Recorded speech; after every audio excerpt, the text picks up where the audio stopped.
Hi, this is Priyanka Nageshwari.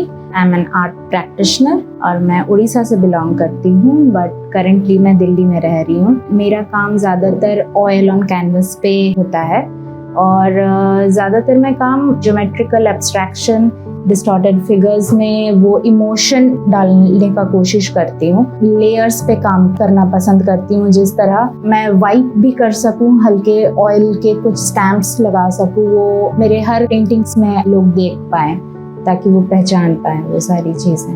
मेरे personal experience से मुझे ऐसी पेंटिंग्स बनाने का इंस्पिरेशन मिला है।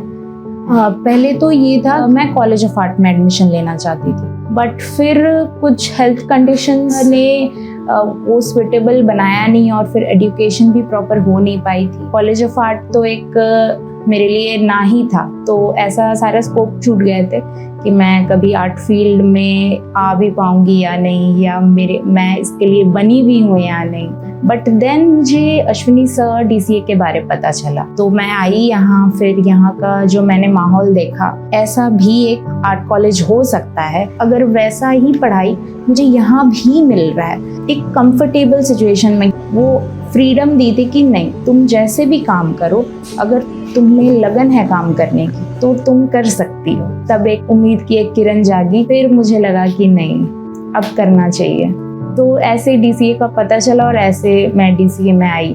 फर्स्ट ईयर में कुछ ऐसा था कि मैं पहले तो बिल्कुल रॉ थी, कि मतलब आता था बट उतना नहीं आता था जितना यहाँ स्टूडेंट्स के कामों को मैंने देखा, ऑब्जर्व किया। तो पहले तो लगा कि क्या मैं ये ऐसा कर भी पाऊंगी या नहीं।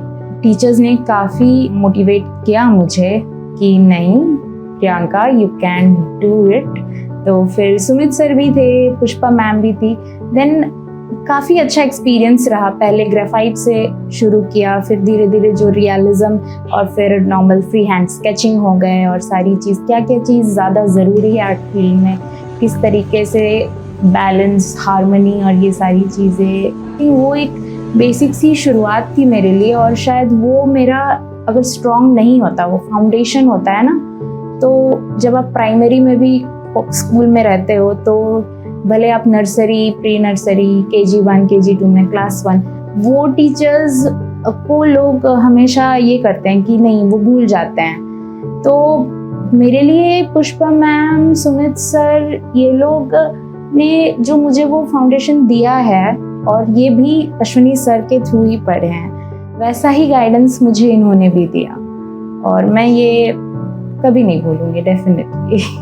हेल्थ इश्यूज ऐसे थे कि मेरा रूमेटॉइड अर्थराइटिस था, तो स्पाइन में मैं ना सही से लेट पाती थी, ना सही से मैं चल पाती थी। तो ये पहले मुझे पैरालिसिस आया था, बहुत 2-3 साल पहले आया था, बट ऐसा नहीं था कि वो पूरी तरह क्योर हो गया हो।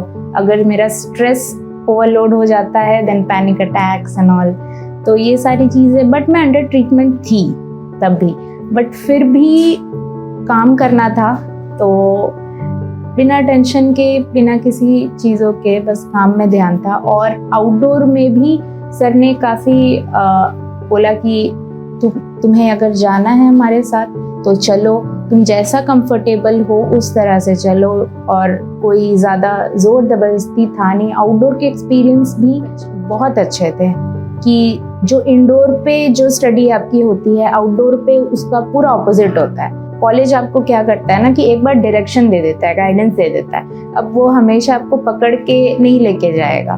तो एक बार उन्होंने गाइडेंस दे दिया, अब देन हमें अपने आप चलना है उस पर, हम कितना अमल कर सकते हैं उस पर।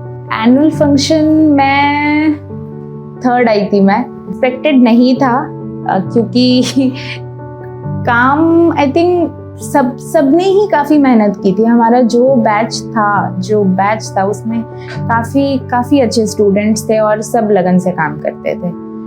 और हाँ, बोल सकते कि टीचर्स को मेरा काम पसंद आया हो, मेरे एफर्ट्स पसंद आए हो, तो उस हिसाब से उन्होंने मुझे, और इवन भले हमें ज़्यादा टाइम नहीं मिलता था प्रिपेयर करने के लिए, बट किया ज़रूर था।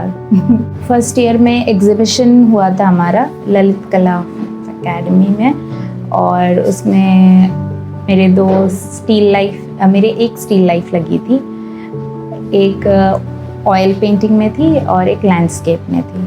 और जो बाकी मैंने वहाँ का पहली बार ऐसा कोई इतने बड़े प्लेटफॉर्म में मैं एग्जीबिशन खुद का लगा रही हूँ, तो वो बहुत बड़ी बात थी मेरे लिए। और जब मेरे पेरेंट्स भी आए, अच्छा ऐसा होता है आर्ट एग्जीबिशन। उसके बाद मेरी एक ऑयल पेस्टल की थी पेंटिंग, वो मेरी फिर उस एग्जीबिशन के बाद सोल्ड हो गई। तो वो अराउंड 18,000 में सोल्ड हो गई वो पेंटिंग। तो वो एक काफ़ी अच्छा किक मिला मुझे। तो फिर और पेंटिंग्स बनाना शुरू किया मैंने। हालांकि मीडियम्स और भी थे कामों के, बट जो बेस्ट काम थे मेरे वो oil pastel and oil paintings में ही थे।